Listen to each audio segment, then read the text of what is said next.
আসসালামু আলাইকুম লিসেনার। আজকে আর একটি নতুন গল্প, আর এই গল্পটা ডেডিকেট করছি আমার ধূমপান প্রিয় সহকর্মী আর বন্ধুদের। আমার জীবনের প্রায় 20 বছর কেটেছে সিগারেটের সঙ্গী হয়ে। অফিসের চাপ, পারিবারিক ঝামেলা সবকিছু সামলানোর জন্য ধোয়া আমার বন্ধু ছিল। অনেকেই আমাকে বলেছে সিগারেট খাওয়াটা ছেড়ে দাও, তোমার ফুসফুস নষ্ট হয়ে যাবে, এত বেশি সিগারেট খাওয়া ঠিক না। আমি হেসে বলেছি আমার কিচ্ছু হবে না। কিন্তু একদিন আমার শরীরের এমন হাল খারাপ হলো যে আমি সিদ্ধান্ত নিলাম ধূমপান ছেড়ে দেব। আমার মনে হচ্ছিল যদি আমি এটাকে এখানে স্টপ করে না দেই তাহলে আমার জীবন শেষ হতে পারে খুব দ্রুত।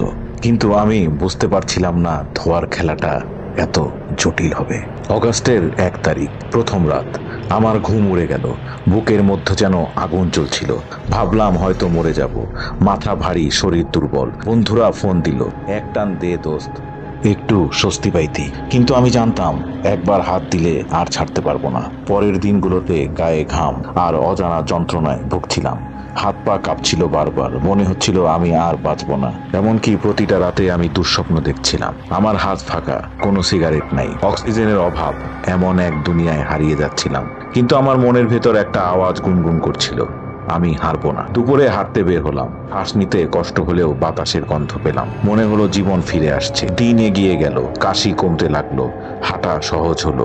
আমি বুঝতে পারলাম এই যন্ত্রণার পর আসছে মুক্তি। প্রায় 12 দিন চলছে আমি ধোয়া থেকে মুক্ত। কিন্তু আমার চোখে এখনো সেই রাতগুলো ভয়ঙ্কর স্বপ্ন হয়ে ভাসে, যখন আমি কম্পিউটারের সামনে বসে মুভি দেখতাম আর রাত জেগে একের পর এক সিগারেট শেষ করতাম। আর সকালবেলা ঘুম থেকে উঠেই শুরু হতো সিগারেটের পালা, আর চলতো গভীর রাত অব্দি। আমি সবাইকে বলছি ধূমপান কোনো বন্ধু নয়, এটা জীবনের শত্রু।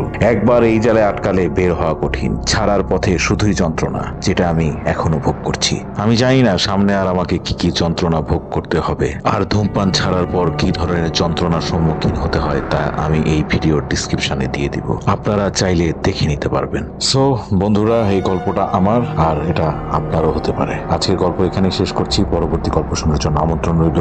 আল্লাহ হাফেজ।